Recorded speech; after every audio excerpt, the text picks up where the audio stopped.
Hello everyone, I'm Kulchit Kaur from Grow Abroad IELTS Academy Nagodar. Okay, I hope that you are all fine.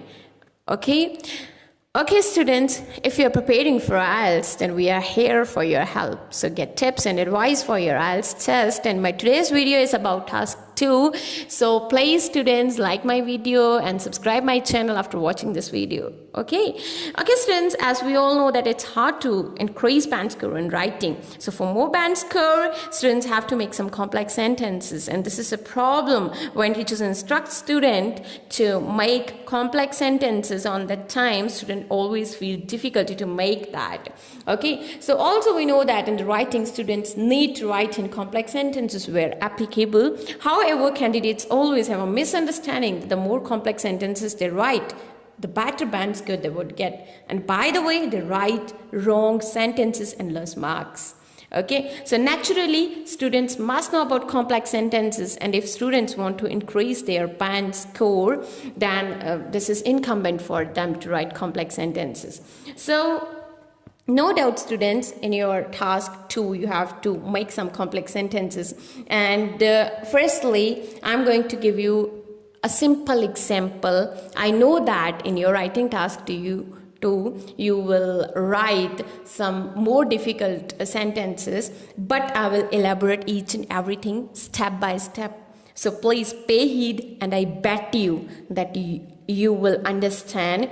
And my only motive is just I want to teach you how to make some complex sentences. So that's why I bet you that after watching this video, definitely you will see the improvements in your writing. All right. Okay, students, my first example is simple. That is that she is ill. She must go to the office today, and there is very important meeting. All right. So here I used 3 different sentences for that, and now there is need to make that complex, and also I will convert that into simple one. All right, so I will use conjunctions. All right, so please see example that though she's ill, comma, she must go to the office today because there is very important meeting. So what I used though, comma, and because. All right, now I'm going to elaborate that how I use that. Okay, so she is ill, वो बीमार है. She must go to the office today. उसको आज office ज़रूर जाना चाहिए. There is very important meeting. बहुत important meeting है. तो मैंने क्या करा? मैंने यूज़ करा though she is ill, हालांकि वो बीमार है, comma, she must go to the office today. उसको ऑफिस ज़रूर जाना चाहिए. क्योंकि because there is very important meeting. क्योंकि एक बहुत important meeting है. Okay, students, so now I'm going to describe about dependent clause and independent clause. Firstly, there is need to understand what are dependent clause and independent clause.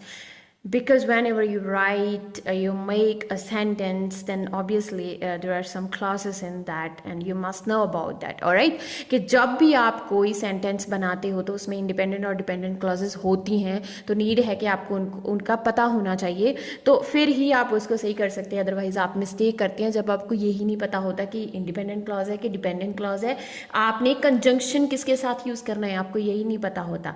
ठीक है, तो फिर आपका कभी भी sentence गलत नहीं होगा कॉम्प्लेक्स वाला, अगर आपको इस बात की समझ आ गई कि मैंने कहाँ पे यूज़ करने कंजंक्शन, कौन सी इंडिपेंडेंट क्लॉज है, कौन सी डिपेंडेंट है.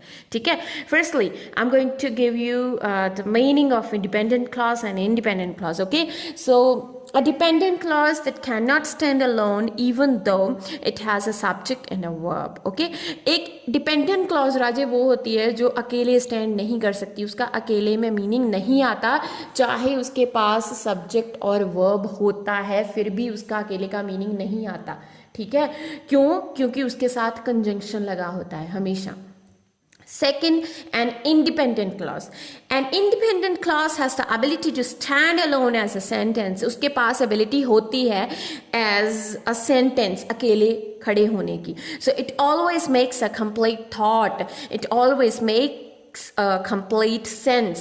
ये हमेशा ही एक complete sense बनाता है. ठीक है, इसका अपना ही meaning होता है, इसको किसी और सहारे की, किसी और sentence की ज़रूरत नहीं होती.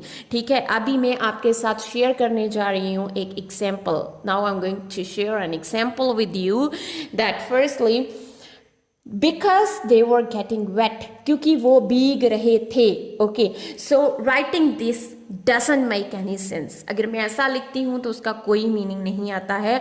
तो it is a dependent clause, वो डिपेंड है किसी और क्लॉज पे, उसको कोई और सेंटेंस भी चाहिए पूरा होने के लिए। ठीक है, तो after that let's see how to write that. I mean by adding an independent clause it can make it can make sense, कि एक इंडिपेंडेंट क्लॉज यूज करके ये सेंस बना सकता है, फिर ये एक पूरा सेंटेंस बन सकता है। ठीक है, तो now I use that their mother punished them because they were getting wet. तो firstly I used an independent clause that their mother punished them, after that I used conjunction because, then because they were getting wet, a dependent clause. Okay, now I made my sentence in this way. Okay, now there is another example for you that how you can write. All right, so firstly there is a sentence that Preet sipped on her coffee. So प्रीत ने अपनी coffee की SIP ली। Okay, तो ये क्या है, independent, अकेला है, इसकी सेंस आती है, it makes a sense. Okay, so it's a complete sentence containing a subject and a verb and fully expressing idea. And after that there is while Preet sipped on her coffee, कि जबकि प्रीत ने coffee की SIP ली, कब, क्यों, कैसे। So when an independent and dependent clause join together to form a complex sentence they can go in either order. ये भी है आगे जाके मैं आपको बताने जा रही हूँ कि जब कोई इंडिपेंडेंट और डिपेंडेंट क्लॉज आती है तो वो आगे पीछे भी हो सकती है। ऐसे नहीं होता हमेशा कि पहले डिपेंडेंट ही आएगी फिर इंडिपेंडेंट आएगी, या पहले इंडिपेंडेंट आएगी फिर डिपेंडेंट आएगी, ऐसा नहीं है। जब आप अपना राइटिंग टास्क लिखो तो आप कैसे भी करके उसको लिख सकती हो, लेकिन आपको ये पता होना चाहिए कि मैं इंडिपेंडेंट लिख रही हूँ कि डिपेंडेंट लिख रही हूँ, मैंने कंजंक्शन कहाँ पे यूज़ करना है। फॉर एग्जाम्पल मैं आपको कुछ एग्जाम्पल देने जा रही हूँ that I was angry with her because she was not doing her work properly. Okay, so इसमें क्या है कि I was angry with her, I was angry with her क्या है, ये इंडिपेंडेंट क्लॉज है, सिंपल सेंस दे रहा है कि मैं उससे गुस्से थी। Okay, because she was not doing work, क्योंकि वो अपना वर्क प्रॉपरली नहीं कर रही थी, क्योंकि आगे जाके वो डिपेंडेंट क्लॉज हो गया। ठीक है, तो अब मैं इसको चेंज करके भी बना सकती हूँ, जैसे because she was not doing her work properly I was angry with हर, क्योंकि वो अपना काम अच्छे से नहीं कर रही थी तो मैं उससे एंग्री थी। ठीक है, तो अब एक चीज़ नोट करें आप कि जब तो आप स्टार्टिंग में इंडिपेंडेंट क्लॉज लगाओगे, ठीक है, अगर आपकी इंडिपेंडेंट क्लॉज स्टार्टिंग में आ जाती है तो आप कंजंक्शन लगा के पीछे डिपेंडेंट क्लॉज लगाते हो। ठीक है, अगर आप अपनी डिपेंडेंट क्लॉज स्टार्टिंग में लगाते हो, बिकॉज से सेंटेंस स्टार्ट करते हो, वाइल से करते हो, तो आप कॉमा लगा के उसके बाद में इंडिपेंडेंट क्लॉज दोगे, जैसे मैंने किया। इस एग्जाम्पल में आप स्क्रीन पे देख सकते हो, you can see that thing on screen. Okay, so also you can join this with after, while, since. ठीक है, these type of conjunctions. अब conjunction क्या होता है? What is conjunction? A conjunction is a part of speech which is used to connect words, phrases, clauses or sentences. All right? Okay, there are more examples of that if dependent clause comes first, अगर dependent clause पहले आती है, then you will generally need to separate the clauses with a comma. Then after that you can separate that with the help of comma. Okay, so now there are more examples. Firstly, my coffee was too cold, comma, I heated it in the microwave. ठीक है, so because my coffee was too cold, क्योंकि मेरी coffee बहुत ज़्यादा cold थी, तो comma लगा के मैंने लिख दिया कि I heated it in the microwave, मैंने उसे माइक्रोवेव में हीट किया। ठीक है, so next example is as he was healthy and ambitious, comma he became a good player in no time.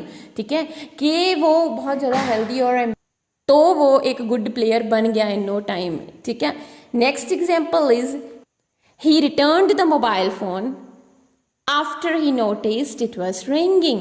So he returned the mobile phone, पहले क्या हो गया, वो independent clause आ गई, then after he noticed it was ringing, that is dependent clause. The next example is the film was very interesting as I expected, कि film बहुत ज़्यादा interesting थी जैसा कि मैंने expect किया। ठीक है, तो अभी आप समझ गए राजी that what I wanted to tell you कि जब भी आप अपना सेंटेंस बनाओगे उसमें डिपेंडेंट और इंडिपेंडेंट क्लॉजेज होगी, सारा काम कंजंक्शंस का होता है, बिकॉज का, वाइल का, सिंस, आफ्टर, एज, ठीक है। तो आपको उनके मीनिंग पता होने चाहिए, आपको प्रॉपर कॉमा पता होना चाहिए। अभी आपको पता चल गया कि आप बिकॉज, वाइल, एज से अपनी लाइन स्टार्ट कर सकते हो, वो आपकी डिपेंडेंट क्लॉज होगी, तो उसके बाद आप कॉमा लगा करके इंडिपेंडेंट क्लॉज दोगे। अगर if you are starting that with your independent clause, अगर वो आप उसको इंडिपेंडेंट क्लॉज से स्टार्ट कर रहे हो तो फिर क्या करोगे आप कोई कंजंक्शन लगाओगे, फिर आप कॉमा नहीं लगाओगे, कंजंक्शन लगाओगे और कंजंक्शन लगा करके आप अपनी जो है डिपेंडेंट क्लॉज वो दोगे, ठीक है। तो ज़रूरी नहीं होता है कि 2 सेंटेंस ही हो, कई बार 3 भी होते हैं बीच में, तो उसमें भी आपने देखना है कि मैंने कितने डिपेंडेंट किए और कितने इंडिपेंडेंट किए, ठीक है। Okay, also there are some relative clauses. Relative clause for example which relate the sentence, वो क्लॉजेस जो सेंटेंस को रिलेट करती हैं, उनको जोड़ती हैं, ठीक है। I am going to give example that the noise coming out of the airport making noise pollution, कि नॉइज जो एयरपोर्ट से आ रही थी वो नॉइज पॉल्यूशन बना रही क्रिएट कर रही है, which is becoming concern for the public, जो पब्लिक के लिए चिंता का विषय बन रहा है, ठीक है। तो ऐसा होता है क्या, कॉम्प्लेक्स सेंटेंस का कुछ भी ऐसा नहीं होता है कि आप उसको बहुत ज़्यादा कॉम्प्लेक्स कर जाते हो, आप उसकी सेंस ही खो देते हो। आपको सिर्फ इतना पता होना चाहिए मैंने बीच में रिलेटिव क्लॉज और जो भी कंजंक्शन लगाने कहाँ पे लगाने हैं, ठीक है।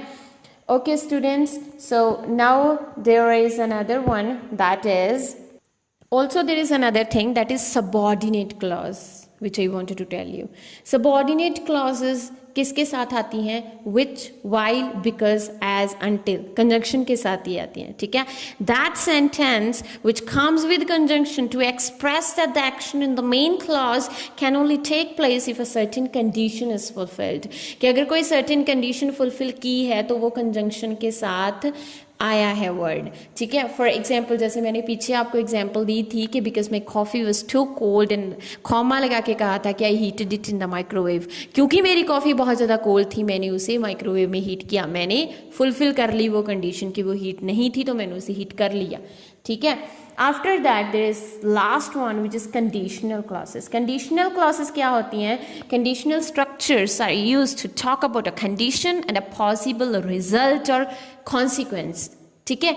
कोई कॉन्सिक्वेंस, कोई पॉसिबल रिजल्ट जो होता है उसके बारे में बात की गई होती है इसमें। और इसकी example, I am going to give you example for that if the world continue to burn fossil fuels at the current rate then global warming will rise to 2 degrees Celsius after 15 years. Alright, तो इसमें starting में मैंने if लगा दिया, तो मैंने if लगा के अगर मैं कोई बात कहूँगी मतलब कि मैं उसके रिजल्ट्स बता रही हूँ कि ऐसा हो जाएगा अगर हमने ऐसा नहीं किया। तो उसने बोला है ना कि if the world continue to burn fossil fuels at the current rate, कि अगर वर्ल्ड ने ऐसे ही जो रेट अभी चल रहा है उसी दर पे अगर फॉसिल फ्यूल्स को ऐसे बर्न करी गए तो then global warming will rise to 2 degree Celsius after 15 years, के 15 साल बाद जो ग्लोबल वार्मिंग है वो रेज हो जाएगी, बढ़ जाएगी, ठीक है। तो ऐसे कि इसमें कोई कंडीशन होती है। तो अभी आप समझ गए what I wanted to tell you कि कॉम्प्लेक्स सेंटेंस में कुछ नहीं करना होता है, आपने independent clause, dependent clause, relative clause, subordinate clause और कंडीशनल क्लॉज आपको इनका पता होना चाहिए, कहाँ पे मैंने इफ़ लगाना है, कहाँ पे बिकॉज लगाना है, कहाँ पे कॉमा लगाना है। एंड आई होप कि आपके लिए ये वीडियो बहुत बेनिफिशियल होगी। और अगर आपको कोई डाउट है इसमें तो प्लीज़ मेरे कमेंट बॉक्स में मुझे कमेंट करिए। और अगर आप कुछ और पूछना चाहते हो और आप चाहते हो कि मैं किसी और टॉपिक पे वीडियो बनाऊं तो प्लीज़ मुझे उसमें आप मैसेज करके बता सकते हो। So thanks for watching guys, thank you so much.